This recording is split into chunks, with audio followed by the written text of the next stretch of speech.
কবরের আযাব বড় বেশি ভয়ানক, বড় বেশি ভয়ানক। আল্লাহর নবী সাল্লাল্লাহু আলাইহি সাল্লাম বলেন, তিনটা প্রশ্নের জবাব যে কবরে দিতে পারবে না, নবীজি বলেন আল্লাহ তাআলার পক্ষ থেকে বলা হবে, ফাফরিশুহু মিনান নার ওয়ালবাসুহু মিনান নার ওয়াফতাহু লাহু বাবান ইলান নার। এই ফেরেশতারা, নাফরমানের কবরে জাহান্নামের বিছানা বিছিয়ে দাও, জাহান্নামের পোশাক পরিয়ে দাও, জাহান্নাম বরাবর দরজা খুলে দাও। এই হলো এক, ফেরেশতারা এটা করবে। দুই নাম্বার, আল্লাহর নবী সাল্লাল্লাহু আলাইহি সাল্লাম বলেন, ওয়ায়ুদাইয়াকু লাহু কবরুহু। দুই নম্বরে, প্রিয় বন্ধু আমার, আল্লাহ রাসূল বলছে কবর তারে একটা চাপ দিবে, কবরের মাটি সংকীর্ণ হয়ে যাবে, ডান পাশের মাটি বাম দিকে, বাম দিকের মাটি ডান দিকে, এভাবে চলবে। আল্লাহ রাসূল খোদার কসম বাফ, আমি যদি সামনে যাইতে পারতাম তাহলে বলতাম তোমার কাছে। আল্লাহর নবী সাল্লাল্লাহু আলাইহি সাল্লাম বলছে, উম্মত, কবর এত জোরে চাপ দিবে নাফরমানকে, ডান পাশের হাজরের পাজরের এই হাড্ডি এগুলা ভাঙ্গা বাম দিকে ঢুকে যাবে, বাম দিকের গুলো ডান দিকে ঢুকবে। কিভাবে? নবীজি বলছে হাত্তা তাখতালিফা আদলাউহু।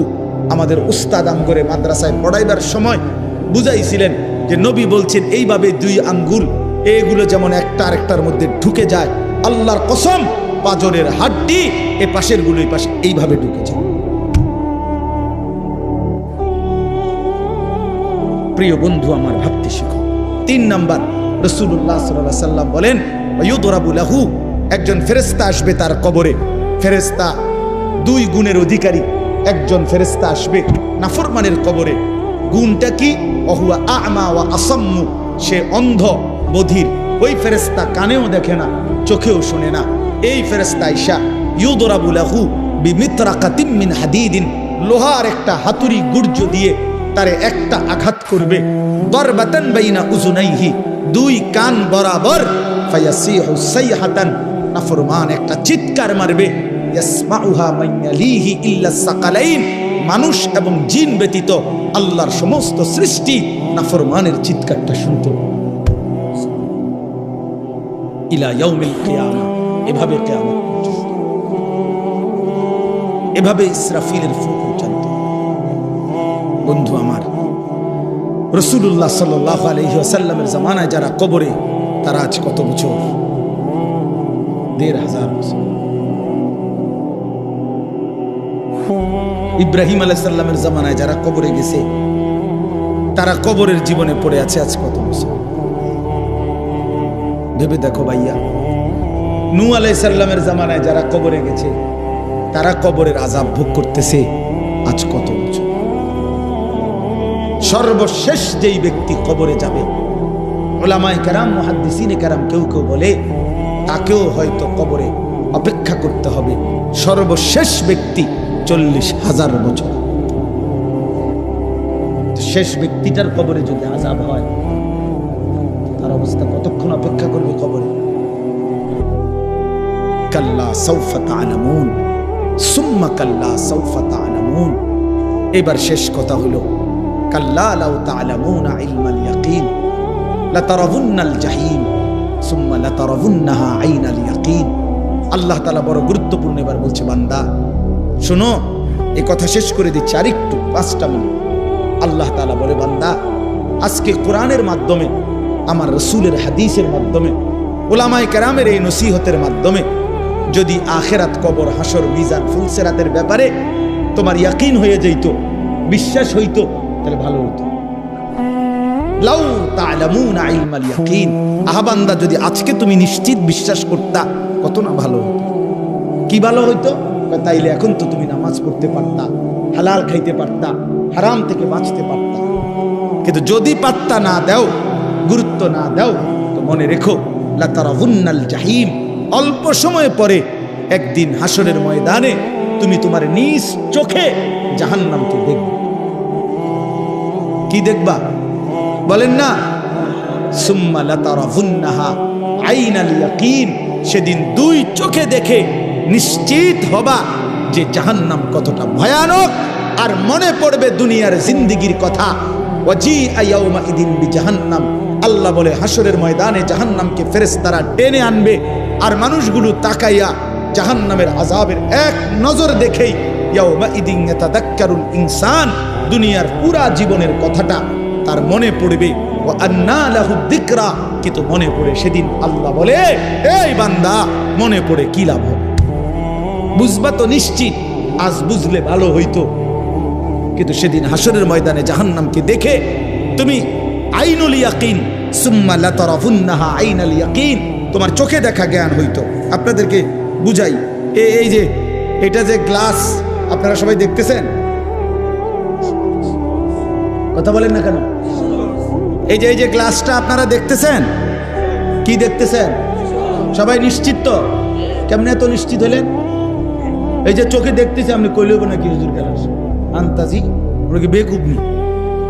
কথা বুঝেন নাই? তাহলে এটা কি নিশ্চিত তো? এই যে আইনুল ইয়াকিন, এই যে চোখে দেখা নিশ্চিত। তাহলে আমি এটারে 1 কোটি বার গ্লাস কইলেও তো হইতো না। এটা কি টিস্যু বক্স?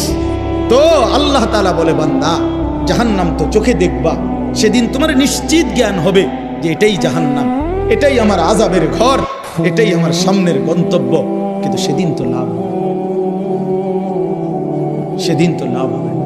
কিশোর ছেলে আমার, যুবক বন্ধু আমার, প্রিয় ভাই আমার, নষ্ট হইও না, চরিত্রহীন হইও না, দুশ্চরিত্র হইও না, অসৎ বন্ধুর পাল্লায় যাইও না, নারীর আসক্ত হইও না, মোবাইলের আড্ডা জুয়ার আড্ডায় যাইও না বন্ধু। জীবনটা খুব কষ্ট হবে, এখনো আগামীতে। সর্বশেষ কথা হলো সুম্মা লা তুসআলুন্না ইয়াউমাইদিন আনিন নাঈম। আল্লাহ তাআলা বলেন, অতঃপর হাসরের ময়দানে নিয়ে বান্দা মনে রেখো, আমার দেওয়া দুনিয়াতে আমি আল্লাহ বিন্দু বিসর্গ যত নিয়ামত দিয়েছি, আমার দেওয়া এই আসমান জমিন চন্দ্র সূর্য গ্রহ নক্ষত্র, আলো বাতাস রোদ বৃষ্টি, হাসি কান্না ফল ফুল ফসল ক্ষেত পানি সাগর নদী স্ত্রী সন্তান চোখ নাক কান হাত পাও নিঃশ্বাস, আমি আল্লাহ তাআলা যা দিয়েছি এক বিন্দু প্রতিটি বিন্দু বিসর্গ আমার নিয়ামত। আমি আল্লাহ জিজ্ঞেস করব, শুকর আদায় করছো কদ্দুর, নাফরমানি করেছো কদ্দুর। সুম্মা লা তুসআলুন্না ইয়াউমাইদিন আনিন নাঈম। প্রতিটি নিয়ামতের ব্যাপারে বান্দা জিজ্ঞেস করব, একটাও ছাড়ব না। প্রতিটা হাসি প্রতিটা কান্না হিসাব দিতে হবে, প্রতিটা চোখের পলক হিসাব দিতে হবে, নিঃশ্বাসের প্রতিটা হিসাব দিতে হবে, প্রতি ঢোক পানি যে পান করছো হিসাব দিতে হবে, প্রতি লোকমা খাবার খেয়েছো হিসাব দিতে হবে বন্ধু। চোখের প্রতিটা পলকের হিসাব দিতে হবে, কানের প্রতিটা শ্রবণের হিসাব দিতে হবে, কদমের প্রতিটা হাঁটার হিসাব দিতে হবে, হাতের প্রতিটা উঠানামার হিসাব দিতে হবে। প্রিয় বন্ধু আমার, ইন্নাস সামা ওয়াল বাসারা ওয়াল ফুআদা কুল্লু উলাইকা কানা আনহু মাসউলা। আল্লাহ বলে, মনে রেখো বান্দা, তোমার কান তোমার চোখ তোমার দিল তিনোটাকেই আমি আল্লাহ প্রশ্ন করব। তোমার দিলও বলে দিবে তুমি কি কি কল্পনা করছো।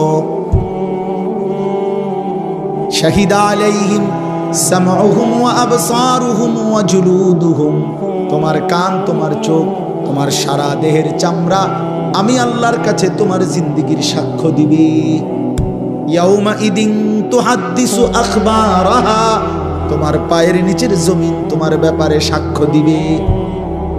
আল্লাহ বারবার বলছে, শেষ প্রিয় ভাই আমার, বাবারা আমার, প্রত্যেকেই ফিকির করে, মানুষের ফিকির করেন, খাটফালমের না।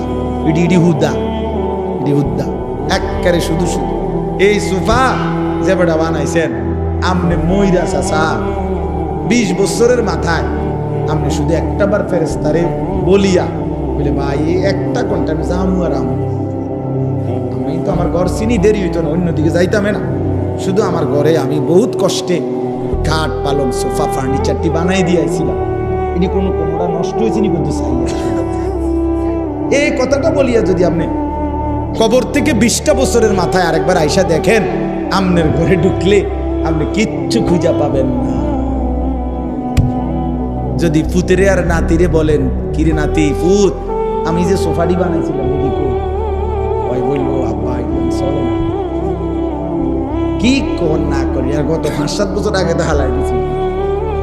চলে ধোকা ধোকা, দুনিয়া ধোকা ধোকা ধোকা ধোকা, ধোকার দুনিয়া।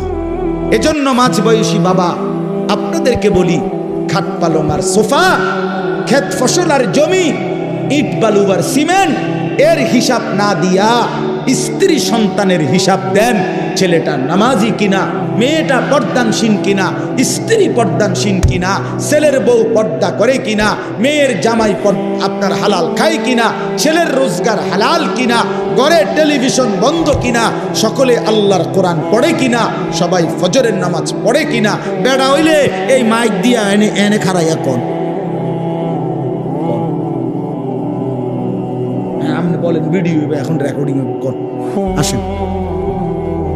আমার আব্বা মৃত্যুর সময় আমরা 5 ভাই 3 বোন, আর আমাদের ছেলে মেয়ে মিল্লা 25 জন। আলহামদুলিল্লাহ, আল্লাহকে সাক্ষী রেখা বলি, এই 24-25 জন ছেলে মেয়ে নাতি নাতি মিলে আমার আব্বা লম্বা করে বিছানো ঘরে ছিল। আব্বার চারদিকে আমরা জীবিত, তখনও শেষ অবস্থা আব্বার, আল্লাহর কোরআন পড়তেছিলাম, ছোট বাচ্চাগুলো পর্যন্ত এই অবস্থা।